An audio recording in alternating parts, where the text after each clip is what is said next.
All right, here we go. Ready for another bonus episode of Oh My Word podcast. And today, drum roll please, or wait for the build up. We have a special guest, and that is, wait for it,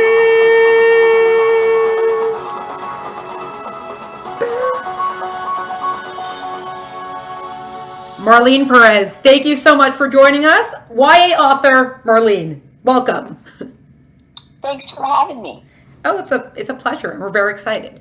So, just to tell the listeners, just for 1 second, we are talking to Marlene because she is an author, and she's going to have some amazing stuff to tell us, I'm sure. Also, she has a book coming out, not her first book because she has many books, but a new one is coming out very soon. I think it's next month, and it's called The Afterlife of the Party. So that'll be something for everyone to look up after you hear how amazing she is.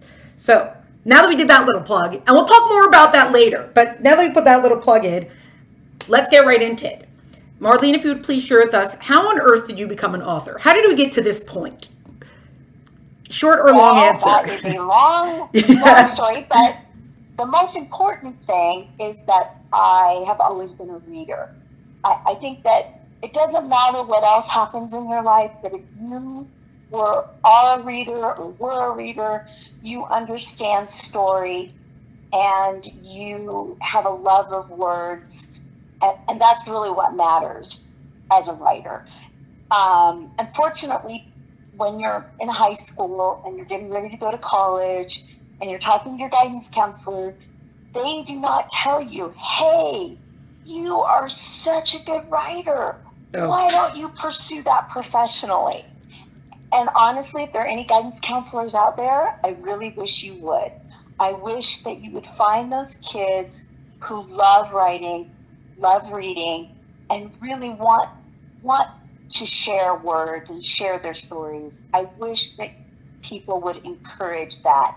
But unfortunately, the arts are not encouraged as much as, more traditional careers are. Yes. So that's how I got started. I've always written. I've always had some great high school teachers. I had some great college professors. But then it was one of those things where I'm like, one day I'm going to write a novel. And that's the other thing that I'll tell everyone. Go toward the fear. It's very scary to put yourself out there and to start your first novel or your first short story.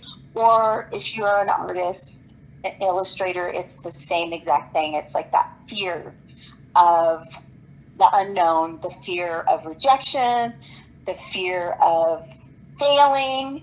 All of those things kind of hold people back. So in my case, I started out writing for educational publishers. I did that while I was doing other sorts of writing. I was volunteering at SCBWI for the local chapter a lot. I used to volunteer and do the schmoozes back when they were called that, and sit meetups. Yeah. And then I did a work for hire book with Wizards of the Coast. I don't know if there are any Dungeons and Dragons fans out there, but it was a book set in the Dungeons and Dragons world, but it was for mid-grade readers. And shortly after that, I heard Norma Fox Mazer speaking at SCBWI Nationals, and she spoke about, that terrible editor in your head. Yeah. So she would put a fedora over her head, and she would sit at her typewriter, and she would just type and type and type and type. And then she would, take the fedora off. She would read what she'd written, and then she would, fix it and then keep going.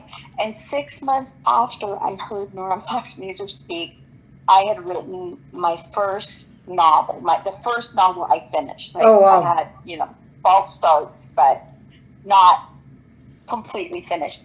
And that manuscript became my first published novel. Oh, wow. Which was called Unexpected Development, and that was with Roaring Brook Press. And I think that came out in 2006. I'm pretty sure it did. And here is maybe a bit that people don't hear very often, but before my novel came out, the parent company of Roaring Brook Press went bankrupt. Oh man. Oh no. Oh no is right. Yeah. And they ended up, so my novel was delayed. No, I didn't know what was going to happen.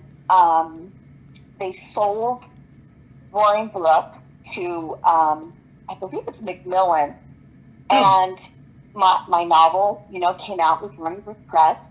But then the other thing that happened was my editor at the time was told by Barnes and Noble to change the cover. I don't Oh. know if people realize that authors don't usually have a lot of say in their covers. And my cover was a little much for a big teen audience. And Barnes and Noble told my editor, hey, if you change the cover, we'll buy 8,000 more copies. Oh wow. Right. And the thing is that depending on the company and depending on the editor, you may or may not find this out. And in my case, I was at ALA, American Library Association. I was at the conference and I was talking to an agent, not my agent, just an agent, in conversation. And he told me. Oh my. My agent didn't tell me. My editor didn't tell me. I found out on the street, so to speak. Oh man. So anyway, that was my first agent. He's no longer my agent. I have a different agent now. Yeah. And so anyway, so that was the first book that came out. And then I think I just wanted to add that maybe people also don't realize that after your first book comes out, you want to have a second book ready, right? Yep. Or at least in development. Yep. Yep. Because they don't want you for just one book. Like, honestly, like they want their authors, they want to keep those authors and they want to keep publishing. And so the more you write and the more you keep writing, even if you're pre-published, if you're not even actively submitting yet, that kind of gives you a little bit of breathing room once your first book is published. Oh, yeah, that's a good point to say it's also the breathing room because I mean, if I like an author, I'm going to go see if they have more books. So Exactly. but Exactly. the breathing room is from the author's perspective of you don't now have to rush another book because you're already working on something else. Well, and also it just is really good to, if you only have one project, all of your hopes and dreams and fears are kind of wrapped up into that one book. Right. And let's face it, everybody gets rejected. That my favorite saying is from my old critique partner, Terry Miller Shannon, and she would always say, real writers get rejected. Yeah. And I love that because it's the truth. It doesn't, I don't know of very many. Maybe there are authors out there, and if they are, they've been very, very lucky. But I don't know of any author who is a published author who hasn't had their work rejected at some time. Right. Right. And so I'm not saying to just throw your work out there before it's ready, but I'm just saying that there's a point where it is ready and you have to put yourself out there and you have to try, even though it's really scary. And, you do get rejected. I've been rejected so many times. I can't even count how many times I've been rejected. I don't even count it anymore. Right. Because right. that's just part of the business, because writing is subjective and stories are subjective. It's just like when you pick a book to read, you are drawn to a book for a reason. Well, editors are like that too. They are drawn to a book for a reason. Oh, that's yeah. That is such a good point. That's so true. Actually, I want to follow up on what you said, because you mentioned this whole thing with the guidance counselors. Are you saying, did your guidance counselor try to dissuade you from writing that you brought that up, or are you just saying it as a general thing? I do. Yeah. I really think that that society, and not just my guidance counselor, but my guidance counselor was like, hey, get an accounting degree. Oh, Yeah, well, because it has a steadier paycheck. Yes, and there's this really great book, and I'll probably mangle the title, but I Okay. think it's called either Finding Your Own North Star or Follow Your Own North Star by Martha Beck. Okay. And I really, really recommend it for creative people because it talks about how society kind of tells us what we should do and what's practical, but that might not be the right move for us. And that's why we might be really, really deeply unhappy because we're not fulfilled in our careers. Oh, Because yeah. we're taking that accounting degree when we really want to write a novel. Right. So anyway, that's kind of my theory. And I have 4 kids, and 2 of them are too young to have gone through the guidance counselor process, but the older 2 definitely have. Right. And my oldest daughter is in a creative career, and just as bad as writing, she's in film. Oh, geez. Yeah. So, oh, no. Yeah. and so, it wasn't like people were saying to her, hey, the film industry is a really good gig, go for it. So Right. I just think that I wish that we had a wider definition of what would be a good career to follow, because it seems like everyone thinks that either you shouldn't make money at art, which I disagree with, Right. Yeah. or B, you can't make money with art, which I also disagree with. So that's it in a nutshell, my issue. Yeah. No, that's so true. And I'm just going to throw back. We had on someone a couple weeks ago. His name was Michael Levin. And he said that when he first started off in his career, he had someone who sat down with him and said, okay, what do you have to do to make enough money to be able to sustain your career? And how can you make that happen? So he started teaching classes in writing or things like that in order so that he could be a writer, and it was still all within his world instead of get the accounting degree, which would go contrary to the way his brain worked. So I guess that's also something we have to start thinking about also, is how can you sustain it within your world? Exactly. And I just think that there are all sorts of ways to be happy, and maybe we should think about it a little bit more than just kind of, encouraging one thing, or, Yeah. the practical Yeah. only. Right. And writers should get raises. Yeah. I don't know if you were saying that, but I just understood that now. Yeah. So also one more question, that when you speak about the Dungeons and Dragon book that you were working on, was that something that you got because were you working with an agent at the time, or is that something that you were able to do that you got through some sort of other connections or querying or something? It was actually through someone in my critique group, Oh.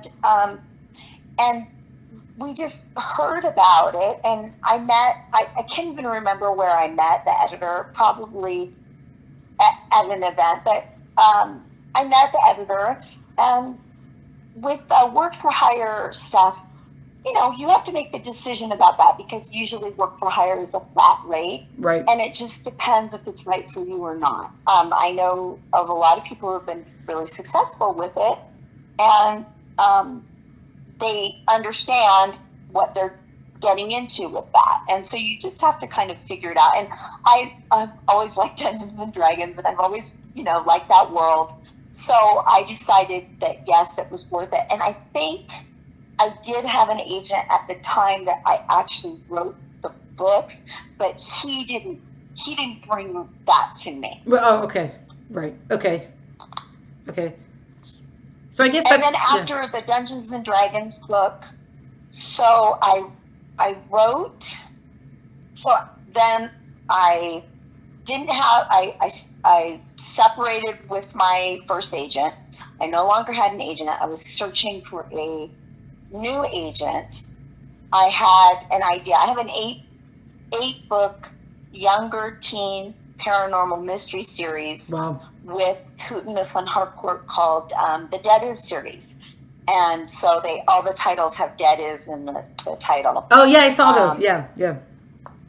And when I was looking for a new agent, I had a full manuscript of, it was called Cupid in the Corner Pocket at the time.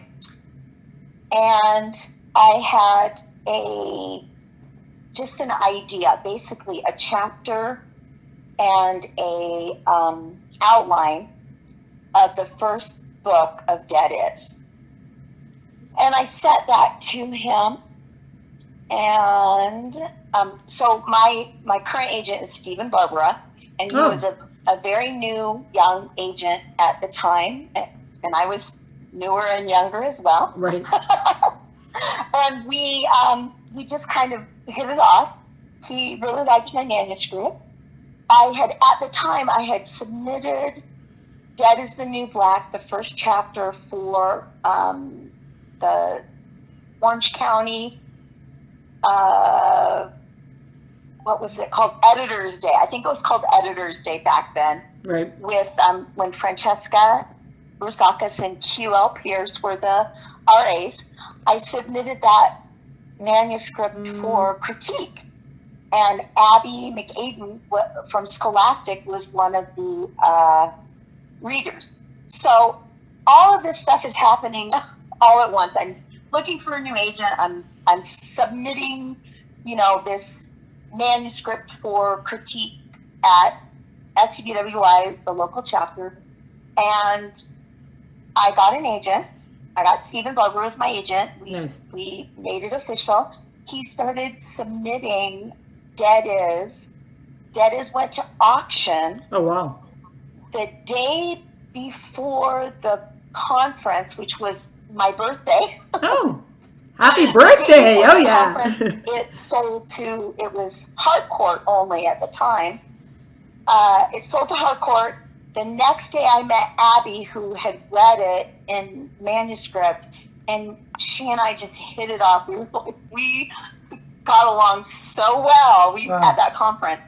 And so this is the other advice I will give. I'm not too sure who's listening, but if you can and you can afford it and you are able time-wise, and obviously not right now when we're socially distancing, but in the normal world, if you can go to a conference and interact directly with a editor, it's really good because you get a feel of that editor's personality, especially since we live on the West Coast. Right. And we don't really see editors as often. A lot of them are, obviously in New York City. And I think that you are so eager when you're first on that path to publication to get an editor. You don't really think about whether it's a good fit, right? Yeah. And I think that if you can kind of see how they are and how they act and what makes them laugh or what makes them tick, you can really get a good feel for that. Right. So I ended up doing 2 books with Abby, and I also had a 3-book contract with Harcourt. This all happened kind of all at once. Wow. And then I found out I was pregnant with twins. Oh, wow. Yes, everything at the same time. Yes. Yeah, so I think 2008 to 2015 was pretty much a blur. Yeah. Because I wrote 2 books for Scholastic and 8 books for Houghton Mifflin Harcourt for the Dead Is series, and I wrote 3 adult urban fantasies for Orbit Books, which is an adult science fiction and fantasy. Right. Imprint. Wow. So that was a lot. Yeah. Yes. Yes. And so one of the things I was going to point out is I did during that time, after Harcourt bought the Dead Is trilogy, at the time it was going to be just a trilogy. Oh, wow. They merged with Houghton Mifflin. So first I had a bankruptcy and then I had a merger. And oftentimes in mergers, there are layoffs, right? There's staff layoffs, there's changes. And so I did kind of live through all of that, but I was fortunate that I wasn't orphaned. I stayed with my same editor through all 8 of those books with Houghton Harcourt. Oh, yeah. So then I took a little hiatus from 2015 till now. And now The Afterlife of the Party is coming out. Woohoo! So does that kind of, did I answer most of your questions? I don't even know, because what you're saying is just so interesting, so I don't even remember what I was asking anymore. So, because this is, like, I don't think people realize that this stuff, like, what can be happening. So, also just that you mentioned it, I wonder if this connects also to what you're saying with Barnes & Noble and your cover. So what's the difference between a lower YA, or like you said, The Afterlife of the Party now is going to be an upper YA? How would you distinguish? Because YA should be teens. It's 14 to 17, 18, or 12 to 18. So what is that? I think that is kind of the differences, but in general, they say like 14 to 17 is the older YA, and then like 6th grade to 9th grade is the younger YA. Okay. And I'm really not fond of the term clean reads, because it's that kind of implies that others are not clean. Right. Maybe sweet reads. I don't even know what I like for the young, maybe just younger teen, but that's pretty broad. I think that maybe it's the age of the protagonist could be one of the ways that they decide, but in the end, it's really a marketing tool, right? Like that is the way that we signal to the gatekeepers who will be purchasing books. I don't know many 6th graders who have a lot of spare change to be buying books. So it's usually their parents or, the librarian who provides those books for them, or really cool aunts, I don't know, cool uncles. Yeah. But so I think that it's kind of, in a way, you don't have to worry about it too much. You should kind of be aware of those books and make sure that you read into those categories, because there is nothing on earth that I dislike more than an author who is new on the scene and is so unaware of the history that came before. Okay. Suddenly there's like, a contemporary YA author who thinks that he has invented contemporary YA. Right. No, that is not. There is a complete history of children's literature, and just being aware of it, and not, or like, oh, I wrote this book because there weren't any, books about fairies. Yeah. No. Yeah. Good luck with that one. Yeah.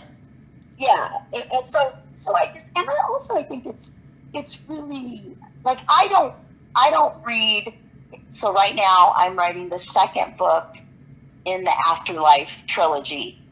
And so it's vampire, snarky teen vampire YA. Right. So I am not reading vampire novels right now. Oh, but when I'm finished, I will read the heck out of those novels. So right now I'm reading historical mysteries, or, maybe some fantasy, or maybe a little romance. I still read. I just try to not, I just don't want things to kind of bleed into my work. Yeah. And so I try to stay away from the category that I'm writing at the time. Oh, you just answered a question that I didn't even ask yet, so that's good. So I was going to ask what you're reading, so there you go. But just to return for 1 second, as you're writing it, and you do have your quote unquote your lower YA versus your upper YA, from the writer's perspective, do you feel like there's something different, either aside from the age of your protagonist, either in regard to what you're willing to cover or what you're willing to write about, or either words or scenes or whatever that you're willing to put in? Or do you just feel like you're writing it and then you let them categorize it for you? My best advice is to not even worry about that. Right. Because, well, first of all, you have to go through the whole editorial process, and what you start with is not what you end up with Oh, yeah, that's true. necessarily. That is true. Yeah. And secondly, you should not ever try to, I don't want to say censor your style, but write it the way you want to write it.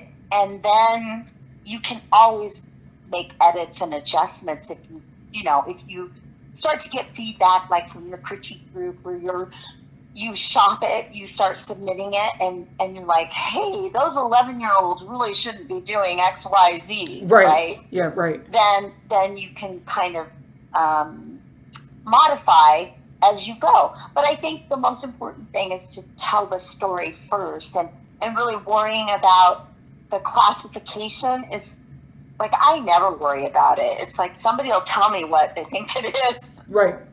Well, when it's on its way to the shelf, then you'll know because it'll say right on there. So but that's just my opinion. I'm not a teacher. I'm just a writer, and so in my opinion, you write the book, and you write what you want to write, and you say what you want to say in that book, and then you go on from that. I will say with YA and mid-grade, you have to be careful that your characters don't sound either too old or too young, or right. Unless you're writing a historical novel. But I also think that you shouldn't worry too much about slang.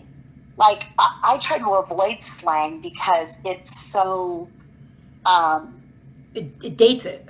Yes, it dates it, and then the other thing is that it changes so quickly.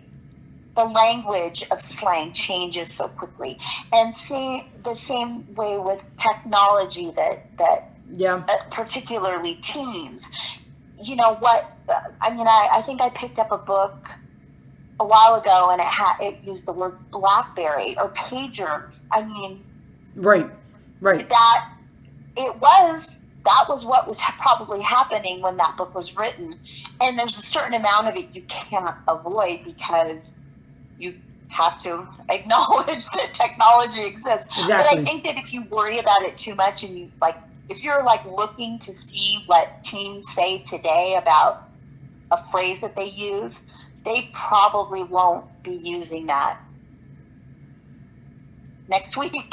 That is really, really good advice, because I think so many people do worry about sounding so much like a teen, and it's not about, or I would think it's not about sounding like a teen so much as writing stuff that's relevant to teens or that a teen can relate to.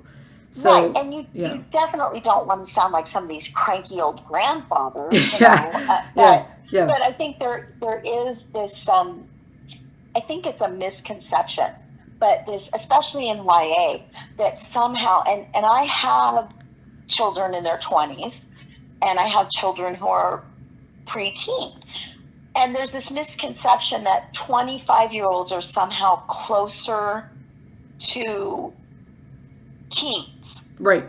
But that was a moment in time that was let's say 10 years ago. Mm-hmm. And that is not the same moment in time. And it would be like saying that only 8-year-olds can write about 8-year-olds. Right. Or the only picture books that should be written should be by, infants and toddlers. So I that is the only thing that I see that sometimes is an issue in writing for teens. I think that as long as you keep your self open and trying to learn new things, and definitely respect the people that you're writing for, that you that's more important than any kind of youth, because youth is fleeting, and it only lasts for a minute, right? And the kids, my 12-year-olds, I have two 12-year-olds, and I have two 20-somethings, and their experiences are completely different. Right. Yeah, that's a good point. So now just to skip ahead a little bit. Oh, I'm running out of time. Okay, we'll go a little over. But all your books, or I think almost all your books for teens, are paranormal. right? Or they'll have some sort of vampire or something. Almost all of Oh, my books, but not all of them. The books I wrote for Scholastic are like romantic comedies. I have okay. 2 books with Scholastic that are romantic comedies, but the majority of my books are urban fantasy or paranormal. Okay. And the trilogy that's coming out in September, the first book is a snarky teen vampire, but they are the vampires. We are stabbing vampires. We are not making out with vampires. Oh, very good. So that's actually, I guess this is a dual question. You could either answer either part of it, or if there's an answer that will be for both. Number one, what's like how do you get into vampire? Like, how did you get into vampires? And number two, did Twilight have anything to do with either the success of the genre, or is it something you get a lot, that you hear a lot about, or is it something that I wish that hadn't come out because everyone has a misconception about vampire novels, or what's Well, kind of a mush? I think that it kind of goes back to the like, nobody invented the genre. Right. Although I think that Stephanie Meyer absolutely, and Twilight absolutely did a lot for the genre. However, Anne Rice, there's a million other vampire writers of vampire fiction. Right. Charlene Harris, who wrote the Sookie Stackhouse series, which became True Blood. I was back in 2008 or 2009 at the height of the Twilight craze. Yeah. I was on a panel, a paranormal panel, and the question actually similarly came up. And the woman sitting next to me said, I've been writing vampire novels for 30 years, and I'll be writing them for 30 more after Twilight has, But for teen vampire novels, I definitely think that that its effect cannot be minimized. I think it was really, it did a great, it opened a lot of doors for other writers of paranormal fiction. Yeah, I once saw an article that the biggest contribution that Twilight made, and I don't remember the article because I wish I could relook it up again, was it basically proved that teen fiction can also be a big moneymaker, which does open up the industry now for people being more open to it, right? To saying, basically that you see a massive increase in the genre since then. Not just in paranormal, but also for YA, which is obviously amazing because the more we can cater to our age group, the better it is for the age group and for us. Yeah, and I just think I like vampires. Yeah. Oh, okay. There you go. I like vampire movies. I watch What We Do in the Shadows. I read vampire fiction. I think honestly, that's the best advice I can give to everyone too. Is like write what you like. Right. If you don't like vampire fiction, don't write it and don't read it. If you do, don't let the fact that Stephanie Meyer has a new book out. Right? Yeah. Because my book, Afterlife of the Party, is coming out a month after Midnight Sun. Yeah. But that was just a weird coincidence. Like, Stephanie Meyer announced it at like the last minute that she was done with that novel. Yes. And that it was coming out. Yeah. And so nobody really knew. I just like writing vampire fiction and that's what you do is you kind of collect these little ideas. So I started my Afterlife of the Party because I'd been reading a lot of news articles about the Me Too movement and also about Jeffrey Epstein and oh man, yeah. And it made me, think about predators and consent and things like that. And so sometimes those are the things that are in the world that everybody's kind of reading and thinking about. And that's what inspires someone. And like, I think that people assumed that the writers who were writing vampire novels at the same time as Stephanie Meyer were inspired by Twilight. Right. But I think those writers were inspired probably more by like Anne Rice or right authors who came before her. Right. So Well, Anyway, yeah. Is there is the Epstein reason why they're stabbing the vampires instead of making out with them? That has something to do with that. You're like done with the predators, gone with all of.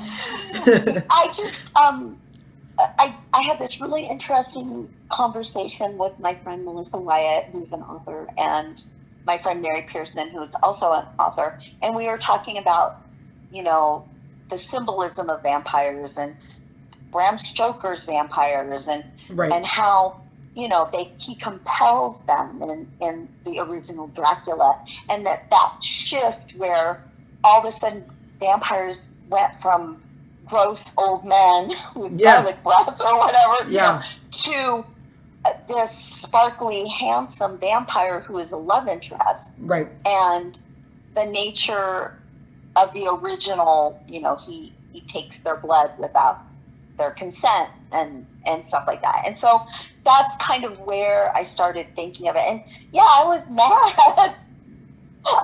Not that I would ever really stab anybody, but like, you know, I'm like, these predators. Yeah. Well, that's actually a good thing that you brought up Bram Stoker, because is that 200 years already at this point? So that's probably one of the first vampire novels as far as a big. So that's way before Twilight, even though, you know, however all those characters are, but it is way before it. So it just proves that it was always there. And I think a lot of people also don't realize that just because two books are coming out at the same time, that doesn't tell you how much time was spent on the books before that. Right. And like, I mean, I think of like Dark Shadows, which was in the 60s maybe. Right. And Let the Right One In. And, what's that? Nobody Left Alive. I mean, there's so many vampire, and Dracula's been remade so many times. Yeah.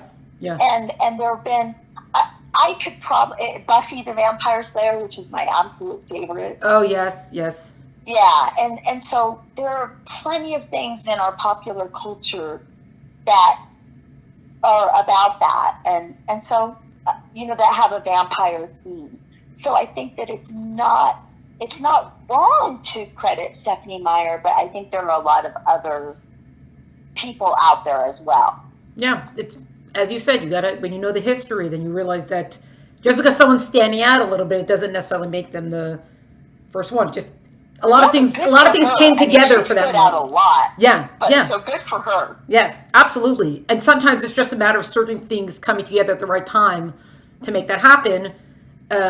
Which I don't know if I should say this, but that's what I say a lot about a book like Harry Potter, that it's still around. It's still a massive thing 20 years later. And people who are real fans of it will say, what makes it better than X other book? And sometimes it's not necessarily something they could describe. It just hit them in a certain way. It's not necessarily because the writing's any better. It's not the first wizard book that's ever been written, but that book just came at the right time. It just, a lot of things just came together at the right time for it. And look, at the end of the day, anything that's going to help people read more is always good. So exactly. And you know, I think there are books for everyone, and there are readers for everyone, and there is plenty of room for every kind of book. And I think that people can get a little too discouraged I know sometimes I get a little too discouraged if I hear about a book that sounds a little bit like mine. Yeah, yeah. But there's this great quote by Stephen Sondheim that says that what makes it is what makes it better. Right. It's, you know, that because it's from you, it changes. Yeah. Yeah. Because I had that with one of my books, and then when I was describing to someone, they said, oh, blah, blah, blah's out. And I was like, wait a second, this book is already out, so I had to go read it to make sure that it wasn't the same book. And thank God it wasn't. Can't be the same book. I mean, it can have similarities, but, you know, I mean, I have had a couple of ideas that were just so similar, but fortunately I hadn't finished those. I hadn't written, I just kind of had a partial maybe, that were enough that I said, you know what, I'm really not going to invest in this right now. Maybe I'll come back to it later. Mm-hmm. But, you know, there are no new ideas under the sun, right? They're all the ideas. There's variations, yeah. Yes, it's just, you know, it's out there, and you should just try to focus on what you want to write. But I mean, you still have to realize that you shouldn't follow the market, but you shouldn't ignore the market. Oh, yes, that's an excellent way to say that. Yeah. Oh, speaking of market, I think you had mentioned that you have certain things coming up for After Life of the Party? Oh, yes. Thank you for reminding me. So Yeah. I did want to mention that we are starting, my publisher is starting a Goodreads giveaway starting on August 7th. Ooh. And it runs for the month of August till September 6th. And it's for U.S. only, but you can Google the book, or not Google, but search the book in Goodreads, The Afterlife of the Party by Marlene Perez. And if you want to enter to win a copy, you can. And then in a week or so on Instagram, you can always follow me on Instagram. There will be the cover reveal for book 2. Ooh. Book 2 is called I'm with the Band. And book 3 is called A Sucker for You. And they're doing the cover reveal for both of those books. Oh, wow. When are I'm those? really excited. When are those two due Fabulous. out? When are the two I'm sorry? When are the next two books due out? Is it one per year, or is it going to be less time than that? The second book is due out in August of 21, and I don't have a date yet for the third book. Ah, so much time. Well, we'll put your website will be in the episode notes. So, and I'm assuming all that information will be on the website, or they'll find your Instagram on the website. So that way Yes, everyone all will of be able my to find social you. media is on a page on my website. Okay, great. And then also, I always wrap up, even though I don't think we even covered half of everything, but there's so much all the time, so there's nothing to do about it. But I always like to end off with the fill in the blank of, I love it when either writers or publishers, whatever you want to fill in there, do X, and I really can't stand it when they do X. So do you have a fill in the blank for those two lines? Oh, wow. That's a tough one. Yeah. I love it when editors laugh at my jokes. Oh, okay. Yeah. And I hate it when they call me on my mistakes, but I love it because I need it. Yeah, that's true. Yeah. It's like when you get the document back with all the corrections the first time, you're like, no, you just want to throw the whole thing away. Yeah, and then you're like, okay, come on, let's get this done. Yeah. Oh, I have one last tip. This is a tip that another writer friend gave me. When you first get your editorial letter, read it over, take a break, but then do the easiest thing first, the smallest thing, because otherwise those editorial letters, or the edits in the body of the manuscript can really overwhelm you. Oh, yeah. So if you take just one little tiny thing and you fix that first, it makes it easier. That is very good advice and way less overwhelming than just trying to tackle it. Yes. Yes. All right. Very good. So Marlene, thank you so much for coming on, and we really enjoyed having you. This has been really great. So much good stuff. Oh, thank you. Yeah, absolutely. This is a bonus episode of Oh My Word featuring Marlene Perez. For more information about Marlene, please check the episode notes. To like and subscribe to Oh My Word podcast wherever you listen to podcasts for episode updates. And for more information, visit el10about.com. Thanks for joining us. See you next time.